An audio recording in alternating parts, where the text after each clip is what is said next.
Adrien Vasquez arrived 3 days late, during a rainstorm that turned Valenmore's drive into a river of mud. Stephanie watched from the drawing room window as the hired coach lurched to a stop. No family crest, no liveried footmen. A man emerged, tall, dark-haired, movements sharp with irritation, and stalked toward the entrance without waiting for assistance with his trunk. "He's here," the Duchess said behind her, voice tight with controlled displeasure. Finally. 20 minutes later, Stephanie stood in the small parlor where Mrs. Wycliffe had positioned her like furniture. The door opened. Adrien Vasquez looked nothing like she'd imagined. His coat was rumpled, cravat loosened, dark circles shadowing eyes that swept the room with weary assessment before landing on her. "So you're the solution?" Not a question. Not cruel, just exhausted.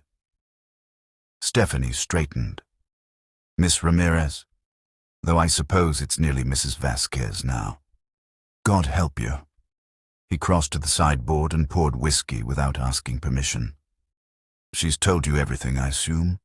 The merchant's daughter, the scandal, the financial ruin I've brought upon the illustrious family name?" "The essentials." He laughed, bitter, humorless. "The essentials. That's diplomatic." He drank, studying her over the glass rim. "You don't look particularly enthusiastic about this arrangement." "Neither do you. At least we're honest." Adrien set down the glass with deliberate care. "Let me be more honest then. I don't want this marriage. I don't want to be at Valenmore. I don't want my mother orchestrating my life like I'm still a boy who can't manage his own affairs." He paused. "But I have £17,000 in gaming debts, a woman carrying my child whom I genuinely cared for, and a mother who's made it clear that cooperation is my only path to avoiding complete social annihilation." Stephanie's throat tightened. "So we're both here because we have no choice." "Precisely." He moved to the window, shoulders rigid. "She's very good at that, removing choices while maintaining the fiction of free will. I've been trying to escape it for 10 years. Every rebellion just tightened the noose." The rain drummed against the glass. Stephanie studied his profile, the tension in his jaw, the defeat in his posture. She'd expected a villain or a savior. Instead, she'd gotten another prisoner. "What happens now?" she asked quietly. Adrien turned, his expression unreadable. "Now, we play our parts. Get married. Smile for her guests. Preserve the family honor." His voice dropped. "And we survive her, however we can." It wasn't comfort, but it was, somehow, alliance. The ceremony took place on a grey morning in the estate chapel, with precisely 6 people in attendance. Stephanie stood before the altar in white silk the Duchess had selected, high-necked, long-sleeved, perfectly appropriate for a modest bride. The fabric felt like a shroud. Spring light filtered weakly through stained glass, casting pale colors across stone floors that seemed older than memory. Adrien waited beside her in formal black, his expression carefully neutral. The vicar, ancient, half-deaf, clearly accustomed to performing expedient ceremonies, opened his prayer book with arthritic hands. "Dearly beloved," the words washed over Stephanie like cold water. She heard herself respond at the correct moments, her voice steady and distant, as though belonging to someone else. Adrien's responses came with the same mechanical precision.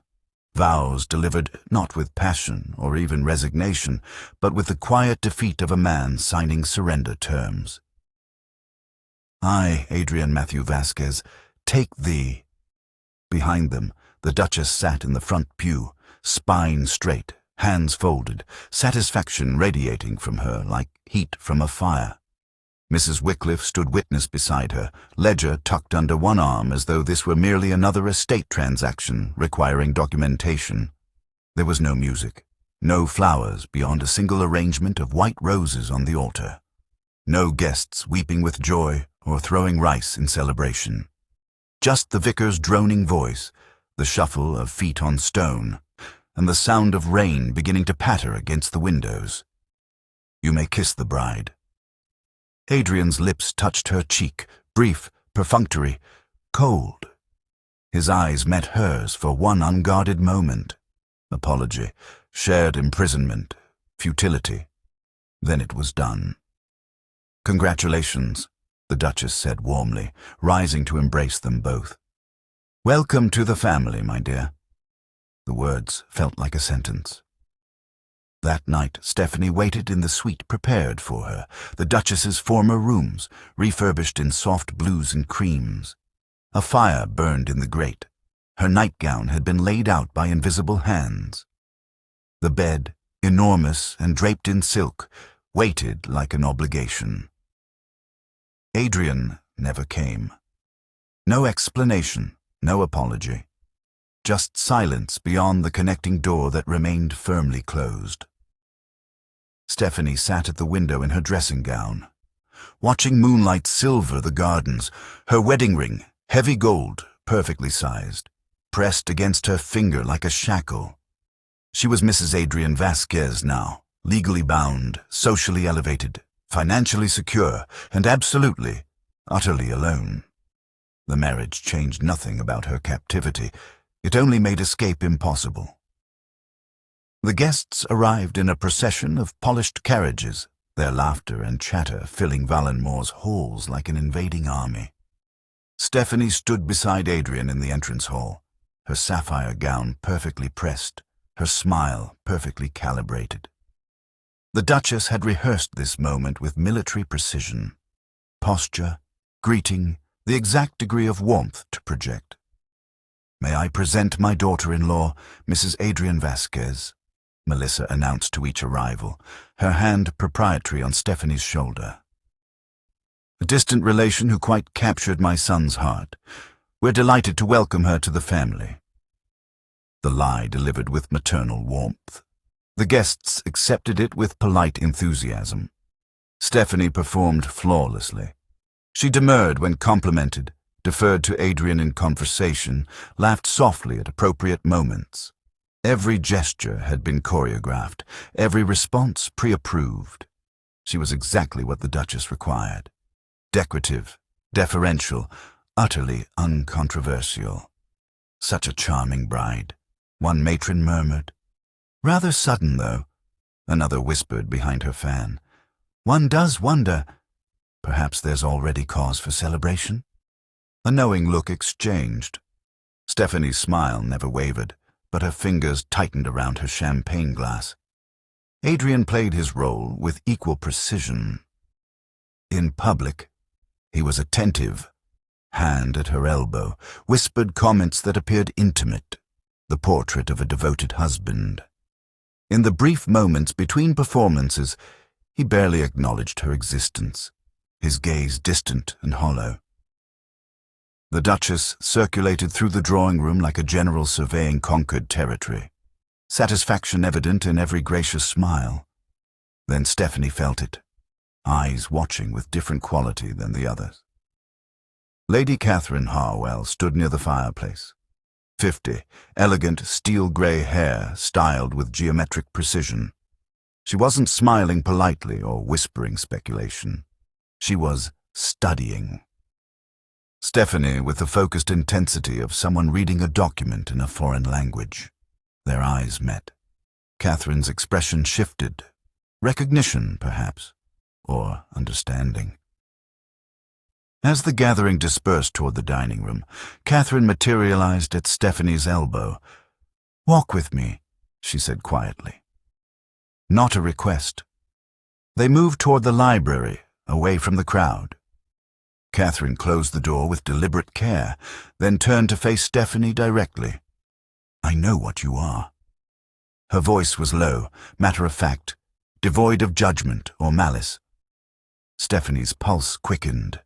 "I'm sorry. Don't dissemble. It's insulting to us both." Catherine's gaze was unwavering. "You're the solution to an inconvenient problem. A respectable girl with no powerful connections, married quickly and quietly to legitimize an unfortunate situation." She paused.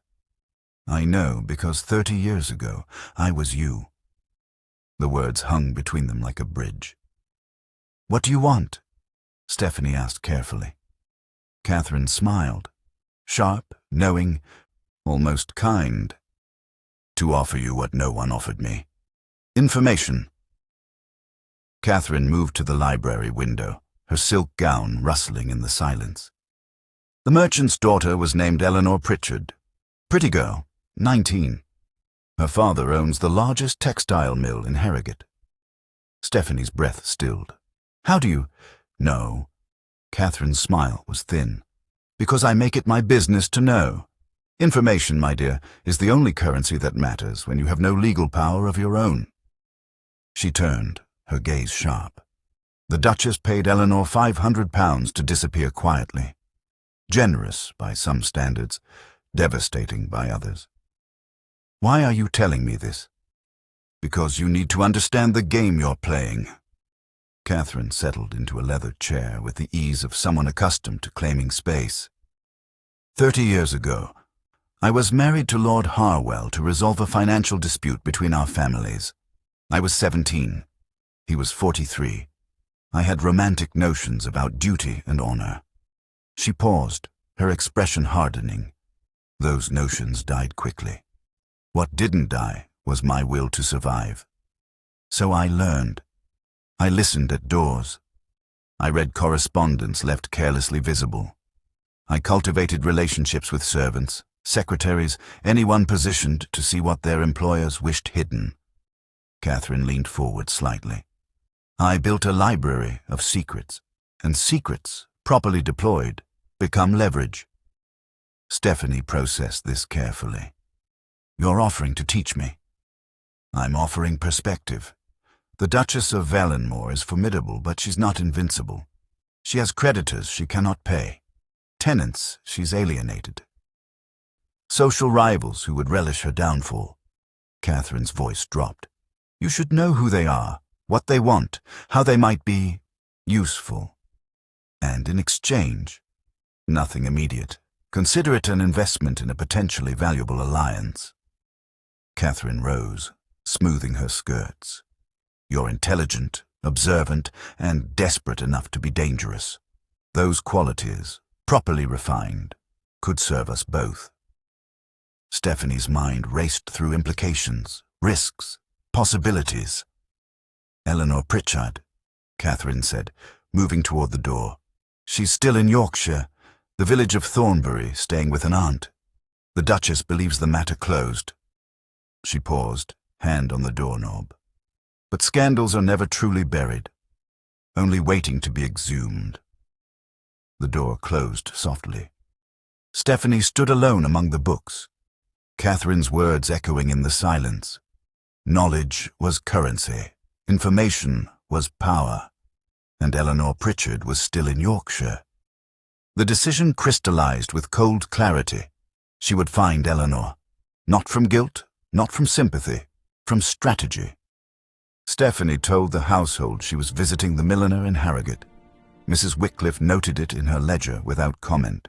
The hired coach deposited her in Thornbury on a grey afternoon that smelled of coming rain. The village was small, a church, an inn, a row of modest cottages clustered around a green. Stephanie found the address Catherine had provided, a whitewashed cottage with faded curtains and a garden gone to weeds. She knocked. The woman who answered was younger than Stephanie expected, barely 19, with auburn hair pulled back carelessly and eyes reddened from crying or sleeplessness.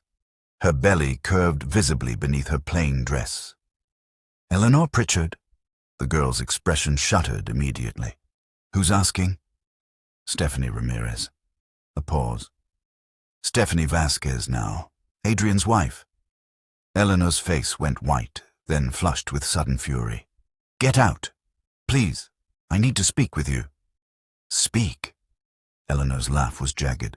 What could you possibly have to say to me? Come to inspect your husband's cast-off, ensure I'm sufficiently ruined. I came because I want to understand what happened. What happened? Eleanor's voice climbed. What happened is that Adrien Vasquez promised to marry me. Promised. We had plans. A cottage in Scotland, away from his mother's control. He said he loved me. Her hands moved to her stomach protectively. Then his mother discovered us. Suddenly, Adrien couldn't see me anymore, couldn't write, couldn't explain. Tears streaked her cheeks now, unchecked.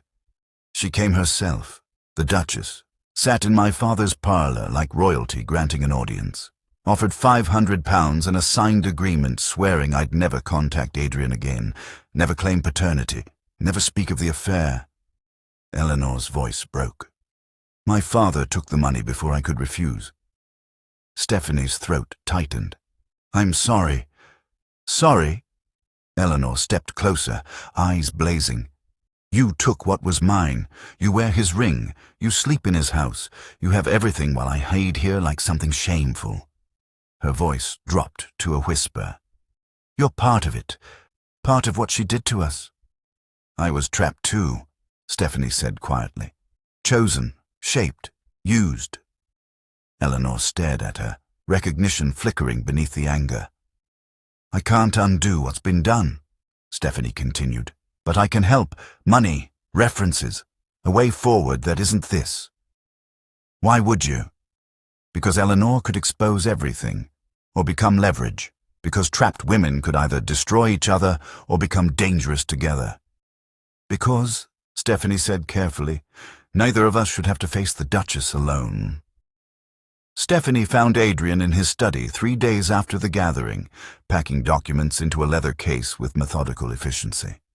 I'm returning to London tomorrow, he said without looking up. Indefinitely. The words landed with careful neutrality, as though announcing a business trip rather than abandonment. You can't just leave me here. Now he looked up, his expression caught between irritation and exhaustion. Can't I? We're married. The scandal is contained. My mother has what she wanted. What possible purpose does my continued presence serve? The purpose of not making me face this alone. Adrien's laugh was harsh. Face what, exactly? Comfortable rooms, fine meals, the protection of a respectable name. He closed the case with a snap. What did you think this was, Stephanie?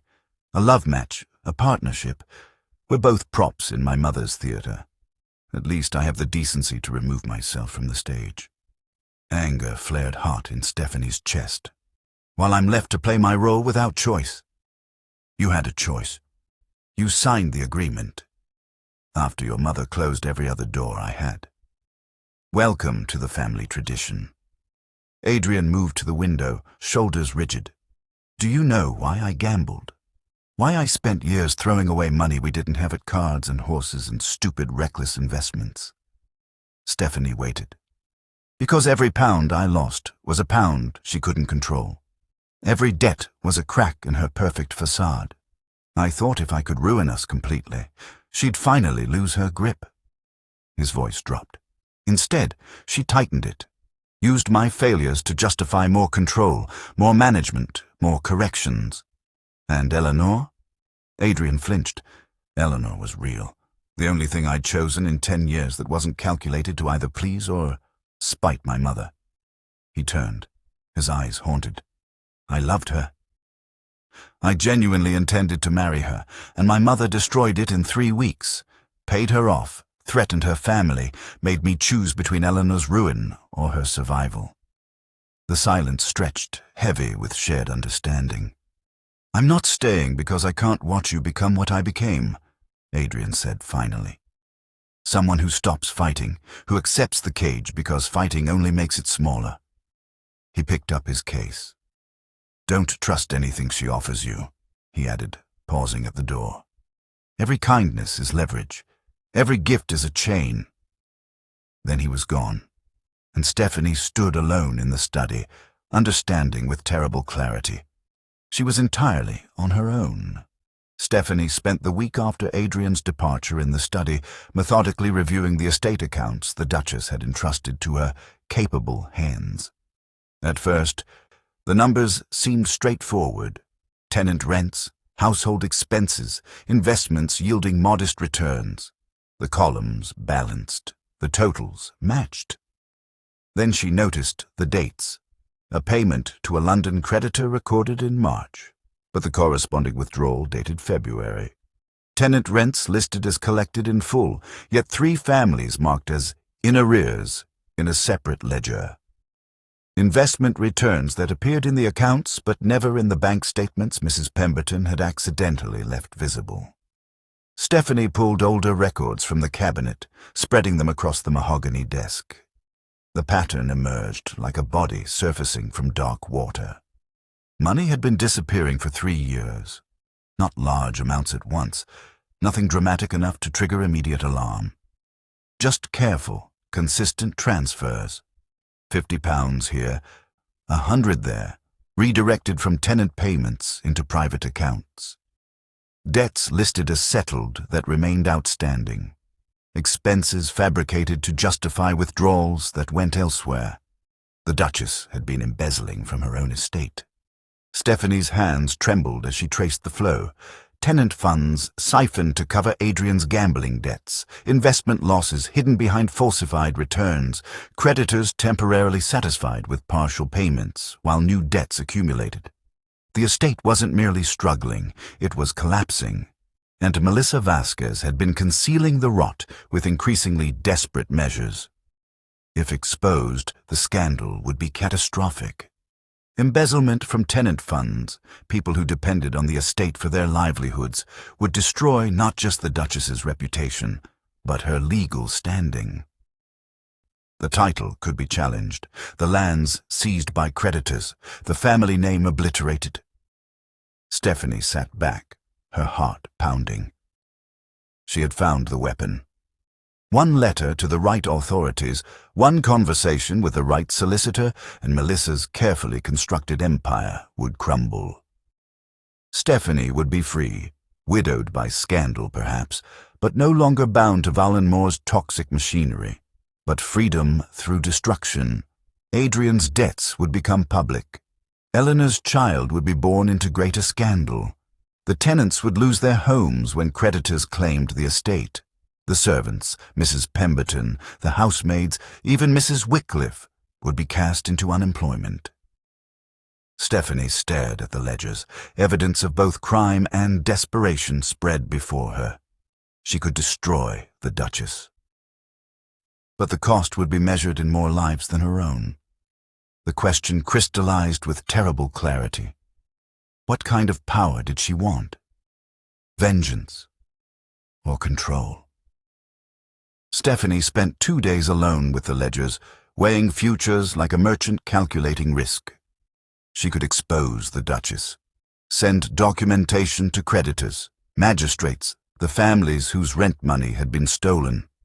Watch Melissa's empire collapse under the weight of her own corruption. Freedom through ruin. But what would that freedom look like? A widow married to scandal, unemployable, her name forever associated with the Vasquez disgrace. The tenants evicted, the servants scattered. Eleanor's child born into even greater shame. She would escape one cage only to find herself in another. This one built from consequences she'd triggered herself. The letter arrived on the 3rd morning, cream paper sealed with Catherine's mark. Revenge is a short-term satisfaction with long-term costs. Control, however, compounds with interest. Let's discuss alternatives. C. They met in Harrogate at a tea room where no one from Valenmore would recognize them. "You've found something," Catherine said, reading Stephanie's expression with unnerving accuracy. "Embezzlement, years of it, enough to destroy her. And you're wondering whether you should." Catherine stirred her tea with deliberate precision. "Let me spare you the anguish of moral deliberation. Don't burn the house down when you could simply take control of it." "I don't understand." "Exposure destroys the Duchess, but leaves you with nothing. Documentation, however, properly maintained, properly secured, becomes leverage." Catherine's gaze sharpened. "Don't weaponize the information. Insurance it. Use it to negotiate terms, autonomy, authority, freedom to act without her interference." "She'll never agree. She will when you make the alternative clear. Catherine leaned forward. You're not threatening her. You're offering to save her, manage the estate properly, restore the finances, maintain the facade, in exchange for what you actually want, power over your own life. The logic was clean, brutal, perfect. Stephanie began that night. She created her own ledger, meticulous documentation of every discrepancy, every hidden debt, every falsified record. Not a weapon to deploy immediately, but insurance to maintain permanently. Evidence that would exist whether she used it or not. A promise and a threat in equal measure. On the 5th day, she requested a private audience with the Duchess. Melissa looked up from her correspondence, mildly surprised. Yes, my dear. Stephanie placed a single sheet of paper on the desk between them, a summary, clear and damning. We need to discuss the future of Valenmore, she said quietly, and the terms of my continued cooperation. The Duchess's expression froze. Then, slowly, understanding dawned. The Duchess read the summary twice, her expression carefully neutral. When she finally looked up, her eyes were cold as January frost. This is quite an accusation. It's not an accusation, Stephanie said evenly. It's an observation and a proposal. Melissa's fingers tightened on the paper. You think you can threaten me in my own house? I'm not threatening you. I'm offering to help you. Stephanie kept her voice calm, reasonable. The estate is failing. Creditors are circling. Tenants are leaving. Without intervention, Valenmore will be seized within 2 years, possibly sooner. I have managed this estate for 3 years by stealing from people who depend on you. The words landed quietly, but with precision. I'm not judging the choice. I understand desperation, but the strategy is unsustainable. Silence stretched between them, taut as a wire. What exactly are you proposing? The Duchess's tone remained glacial, but beneath it, Stephanie heard calculation. You need someone who can actually manage these finances. Reconcile the debts honestly. Negotiate with creditors. Restore tenant confidence. Stephanie met her gaze directly. I can do that. I've already identified 3 areas where we can reduce expenses without compromising operations. I have contacts through Lady Catherine, who might extend more favorable credit terms. And in exchange, autonomy. Real authority over the household accounts, not just decorative bookkeeping. Freedom to travel without explanation or permission, and... Stephanie paused, letting the weight settle. No more arrangements made on my behalf without consultation. Melissa's jaw tightened.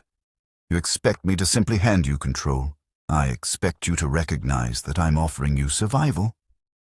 Stephanie's voice remained steady. The alternative isn't me exposing you. The alternative is the estate collapsing under its own weight while you scramble to maintain appearances. I'm offering you a solution that protects both of us. The Duchess stood, moving to the window with rigid posture. The silence extended. 1 minute, then 2. Finally, what guarantees do I have that you won't use this information against me? The same guarantee you have with any partnerships, a mutual benefit. If Valenmore fails, I'm ruined alongside you. If it succeeds, we both survive. Stephanie rose. I'm not your enemy, Your Grace, but I'm no longer your instrument either. Melissa turned, studying her with new eyes. No longer viewing a pawn, but reassessing an opponent who just demonstrated unexpected skill. Very well, the words came reluctantly. We'll try your approach, for now. It wasn't friendship, but it was, unmistakably, respect. The power had shifted, and both women knew it. Summer arrived at Valenmore with unexpected gentleness, roses blooming in the restored gardens, sunlight warming stone that had felt cold for months. The estate transformed under Stephanie's management. Debts were renegotiated with creditors who appreciated honest accounting over false promises. Tenant rents were adjusted to sustainable levels. 3 families who'd planned to leave stayed. The household accounts balanced for the first time in years, not through creative arithmetic, but through actual solvency. Stephanie wrote to Eleanor weekly, enclosing small amounts of money and practical advice. The correspondence was careful, strategic, but not unkind. Eleanor's responses grew less bitter with each letter, gratitude tempering resentment. The midwife says it will be a girl. I've decided to name her Catherine. Adrien returned in late June, summoned by his mother for reasons left diplomatically vague. He found Stephanie in the study, surrounded by ledgers and correspondence, managing the estate with quiet competence. "You've been busy," he said, surprise evident. Someone had to be. They studied each other across the desk, 2 people bound by law but not affection, trapped but no longer helpless. "I'm staying in London," Adrien said finally. "Permanently. But I'll send money monthly, for the household, for Eleanor's child." A pause. "For you, if you need it." "I don't need it, but I appreciate the offer." He nodded, something like respect flickering in his expression. "You're nothing like what I expected. Neither are you." It wasn't reconciliation, but it was truce. Lady Catherine had become a regular visitor, her carriage arriving twice monthly with books, gossip, and strategic counsel. The Duchess tolerated her presence with barely concealed wariness, recognizing an alliance she couldn't control. Melissa watched Stephanie differently now, not with maternal manipulation or calculating assessment, but with the cautious regard one gives a chess opponent who's proven unexpectedly skilled. The power had rebalanced, not equal, not yet, but no longer absolute. On a warm August afternoon, Stephanie sat at her desk reviewing accounts when Mrs. Pemberton delivered the post. Among the usual correspondence lay a cream envelope with an embossed London address. Lady Pemberton requests the pleasure of Mrs. Adrien Vasquez's company for the autumn season, a society invitation, real standing, access to circles that had been closed to her months ago. Stephanie turned the card between her fingers, considering. 6 months ago, she would have been terrified of such exposure. 3 months ago, she would have asked permission. Now she simply decided, yes. She had entered Valenmore Hall as prey, desperate, powerless, chosen for her disposability. She would leave as predator,